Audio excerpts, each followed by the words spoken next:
जय हिंद दोस्तों, आप सभी का स्वागत है कामयाब जीएस चैनल पे। दोस्तों, आज के इस वीडियो में हम लोग जीके जीएस के 30 महत्वपूर्ण प्रश्नों को कवर करेंगे।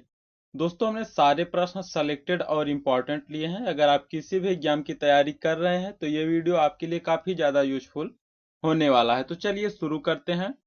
निम्नलिखित में से किस हड़प्पा कालीन स्थल से हल का टोराकोटा प्राप्त हुआ है? तो दोस्तों, हल का टोराकोटा प्राप्त जो है यह हुआ है बनवाली से। ऑप्शन सी सही हो जाएगा इस प्रश्न का, बनवाली। नेक्स्ट क्वेश्चन देखते हैं दोस्तों। निम्नलिखित में से सिंधु घाटी सभ्यता का एक बंदरगाह शहर कौन सा था? लोथल, कालीबंगा, धौलावीरा, राखीगढ़ी। तो दोस्तों याद रखिएंगे, सिंधु घाटी सभ्यता का एक बंदरगाह शहर जो है इनमें से है लोथल। ऑप्शन ए सही हो जाएगा इस प्रश्न का, लोथल।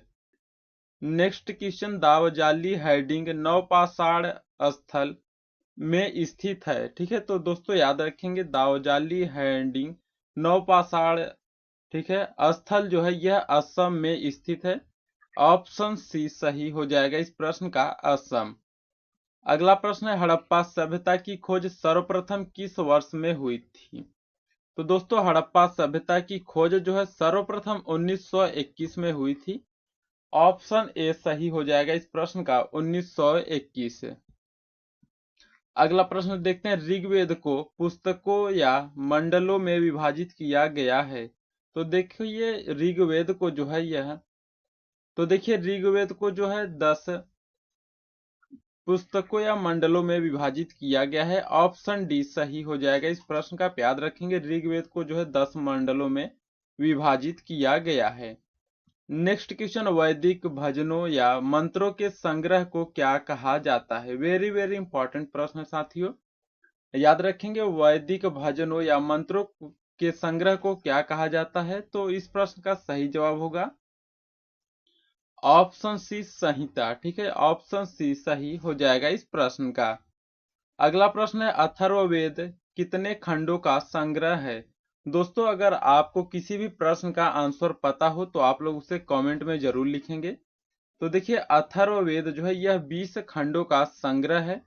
ऑप्शन सी बी सही हो जाएगा इस प्रश्न का, 20, ठीक है। अगला प्रश्न देखते हैं। निम्नलिखित में से कौन सी लिपि सभी आधुनिक भारतीय लिपियों की जननी मानी जाती है? मोस्ट इंपॉर्टेंट क्वेश्चन है दोस्तों। आधुनिक भारतीय लिपियों की जननी मानी जाती है ब्राह्मी लिपि। ऑप्शन ए सही हो जाएगा इस प्रश्न का, ब्राह्मी लिपि। Next question. चारों वेदों में सबसे प्राचीन वेद कौन सा है? तो दोस्तों, चारों वेदों में सबसे प्राचीन वेद जो है यह ऋग्वेद है। आप याद रखेंगे, वेरी वेरी इंपॉर्टेंट प्रश्न है, यह कई बार परीक्षा में पूछा गया प्रश्न है। तो याद रखेंगे, ऋग्वेद जो है सबसे प्राचीन वेद है। नेक्स्ट क्वेश्चन देखते हैं। जैन धर्म का सबसे महत्वपूर्ण आधारभूत सिद्धांत क्या माना जाता है? कर्म, विराग, निष्ठा, अहिंसा। तो दोस्तों, जैन धर्म का सबसे महत्वपूर्ण आधारभूत सिद्धांत माना जाता है अहिंसा। ऑप्शन डी सही हो जाएगा इस प्रश्न का, अहिंसा। अगला प्रश्न है, निम्नलिखित में से कौन सा राजशाही राज्यों में से एक नहीं है जो कि 7वीं और 6ठी सदी में शुरू में ईसा पूर्व भारत में मौजूद है? तो इस प्रश्न का सही जवाब होगा ऑप्शन बी, वैशाली, ठीक है। वैशाली सही हो जाएगा इस प्रश्न का। नेक्स्ट क्वेश्चन है, निम्नलिखित में से किसने वैशेषिक दर्शन का मूल पाठ लिखा है? तो दोस्तों याद रखेंगे, वैशेषिक दर्शन का मूल पाठ जो है यह कणाद ने लिखा है। ऑप्शन सी सही हो जाएगा इस प्रश्न का, कणाद। अगला प्रश्न, हाइडेस्पीज का युद्ध किन दो राजाओं के बीच में हुआ था? यह वेरी वेरी इंपॉर्टेंट प्रश्न है साथियों। तो याद रखेंगे, हाइडेस्पीज का युद्ध जो है यह सिकंदर और पोरस के बीच हुआ था। ऑप्शन ए सही हो जाएगा इस प्रश्न का, सिकंदर और पोरस। नेक्स्ट क्वेश्चन है, महाजनपद काल के दौरान वज्जीगढ़ राज्य की राजधानी निम्नलिखित में से कौन सी थी? तो देखिए, महाजनपद काल के दौरान जो है वज्जीगढ़ राज्य की राजधानी जो है यह थी वैशाली। ऑप्शन डी सही हो जाएगा इस प्रश्न का, वैशाली राजधानी थी। नेक्स्ट क्वेश्चन देखते हैं साथियों, प्राचीन चंपा शहर को किस महाजनपद की राजधानी माना जाता है? तो दोस्तों प्राचीन चंपा शहर को जो है अंग महाजनपद की राजधानी माना जाता है। ऑप्शन बी सही हो जाएगा इस प्रश्न का, अंग। अगला प्रश्न है, भारत के किस राज्य में भगोरिया हाट उत्सव मनाया जाता है? दोस्तों अगर आपको वीडियो अच्छा लग रहा है तो आप लोग इसे लाइक करें, शेयर करें और इस चैनल को आप लोग सब्सक्राइब जरूर करिएगा।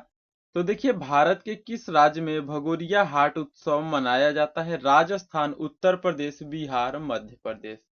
तो मेरे प्यारे साथियों, भारत के जो है मध्य प्रदेश में भगोरिया हाट उत्सव मनाया जाता है। ऑप्शन डी सही हो जाएगा इस प्रश्न का, मध्य प्रदेश।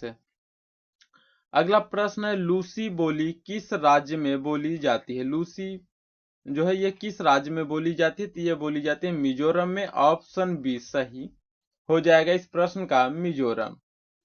नेक्स्ट क्वेश्चन देखते हैं, निम्नलिखित में से किस मंदिर में हर वर्ष अंबुबाची मेला मनाया जाता है? कामाख्या मंदिर, जगन्नाथ मंदिर, केदारनाथ मंदिर, काशी विश्वनाथ मंदिर। तो दोस्तों इस प्रश्न का सही जवाब हो जाएगा ऑप्शन ए, कामाख्या मंदिर। ठीक है, कामाख्या मंदिर में हर वर्ष अंबुबाची मेला मनाया जाता है, आप याद रखेंगे। ऑप्शन ए सही हो जाएगा इस प्रश्न का। नेक्स्ट क्वेश्चन है, वर्ष 1946 में संविधान बनाने के क्रम में संविधान सभा का सलाहकार किसे नियुक्त किया गया था?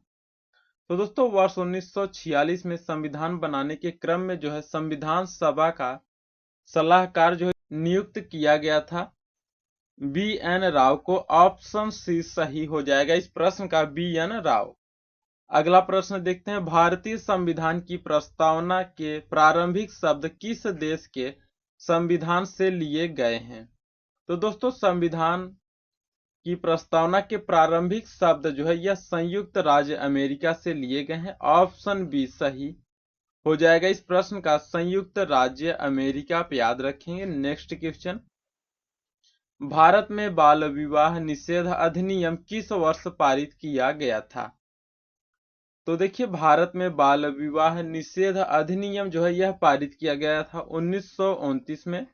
ऑप्शन ए सही हो जाएगा इस प्रश्न का। और दोस्तों हमने आपके लिए दो टेस्ट रखा है, दो प्रश्नों का टेस्ट, जिसका आंसर आप सभी को कमेंट में बताना है। ठीक है, तो आप लोग वीडियो को पूरा अंत तक जरूर देखिएगा। नेक्स्ट क्वेश्चन, निम्न में से कौन से ग्रहों के चारों ओर घूमने वाले उपग्रह नहीं है? मंगल तथा शुक्र, मंगल तथा बुध, बुध तथा शुक्र, वरुण तथा प्लूटो। तो देखिए इस प्रश्न का सही जवाब होगा बुध तथा शुक्र, ऑप्शन सी। ठीक है, बुध तथा शुक्र ग्रहों के चारों ओर घूमने वाले उपग्रह नहीं है। अगला प्रश्न देखते हैं, ओरियन तारामंडल को अन्य किस नाम से जाना जाता है? ठीक है, ओरियन तारामंडल को अन्य किस नाम से जाना जाता है? तो इस प्रश्न का सही जवाब होगा ऑप्शन ए, हंटर। हंटर नाम से जो है जाना जाता है ओरियन तारामंडल को। अगला प्रश्न देखते हैं दोस्तों, उर्सा मेजर नक्षत्र को भारत में किस नाम से जाना जाता है? मोस्ट इंपॉर्टेंट प्रश्न साथियों, याद रखेंगे। उर्सा मेजर नक्षत्र को भारत में किस नाम से जाना जाता है? इस प्रश्न का सही जवाब होगा ऑप्शन बी, सप्तर्षि के नाम से जाना जाता है, आप याद रखेंगे। नेक्स्ट क्वेश्चन, दीप्तिकर जिसे लूसीफर के नाम से भी जाना जाता है, ये किस ग्रह का अन्य नाम है? तो देखिए लूसीफर जो है यह शुक्र ग्रह का अन्य नाम है। ठीक है, आप याद रखेंगे। ऑप्शन डी सही हो जाएगा इस प्रश्न का। अगला प्रश्न, सौर मंडल के ग्रहों के क्रम में मंगल और शनि के बीच कौन सा ग्रह आता है? बुध, बृहस्पति, पृथ्वी, वरुण। तो देखिए मंगल और शनि के बीच जो है यह आता है बृहस्पति ग्रह। ठीक है, ऑप्शन बी सही हो जाएगा इस प्रश्न का, बृहस्पति। नेक्स्ट क्वेश्चन देखते हैं, निम्नलिखित में से किस भारतीय राज्य की समुद्र तटीय सीमा सबसे छोटी है? ठीक है, किस भारतीय राज्य की समुद्र तटीय सीमा सबसे छोटी है? तो इस प्रश्न का सही जवाब होगा ऑप्शन डी, गोवा। गोवा जो है सबसे छोटी, अगर आपसे पूछा जाए सबसे बड़ी तट रेखा किस राज्य की है तो गुजरात आप याद रखेंगे। अगला प्रश्न देखते हैं, जो जिला दर्रा निम्नलिखित में से किन दो को जोड़ता है। ठीक है, जो जिला दर्रा जो है यह किन दो को जोड़ता है तो यह श्रीनगर और लेह को जोड़ता है। ऑप्शन ए सही हो जाएगा इस प्रश्न का, श्रीनगर और लेह। अगला प्रश्न देखते हैं, निम्नलिखित में से किस दर्रे को जम्मू और श्रीनगर को जोड़ने वाले गेट के रूप में जाना जाता है। तो देखिए, जम्मू और श्रीनगर को जोड़ने वाले गेट के रूप में जाना जाता है बनिहाल दर्रा को। ऑप्शन सी सही हो जाएगा इस प्रश्न का, बनिहाल दर्रा। Next question, Daringbadi hill station Bharat के किस राज्य में स्थित है। केरल, महाराष्ट्र, उड़ीसा, राजस्थान। तो दोस्तों याद रखेंगे, दरिंगबाड़ी हिल स्टेशन जो है यह भारत के उड़ीसा राज्य में स्थित है। ऑप्शन सी सही हो जाएगा इस प्रश्न का, उड़ीसा। और साथियों अगला प्रश्न आपके लिए टेस्ट है, लूसी बोली किस राज्य में बोली जाती है। मेघालय, मिजोरम, केरल, मणिपुर। नेक्स्ट क्वेश्चन, चारों वेदों में सबसे प्राचीन वेद कौन सा है। सामवेद, ऋग्वेद, यजुर्वेद, अथर्ववेद। ये दोनों प्रश्न का आंसर आप सभी को कमेंट में बताना है। और आज का वीडियो कैसा लगा आप लोग कमेंट करके जरूर बताइएगा। वीडियो अच्छा लगा तो प्लीज आप लोग इसे सब्सक्राइब जरूर करें और अपने दोस्तों तक भी इसे शेयर करिएगा। फिर मिलते हैं जल्द ही एक नई क्लास में। जय हिंद,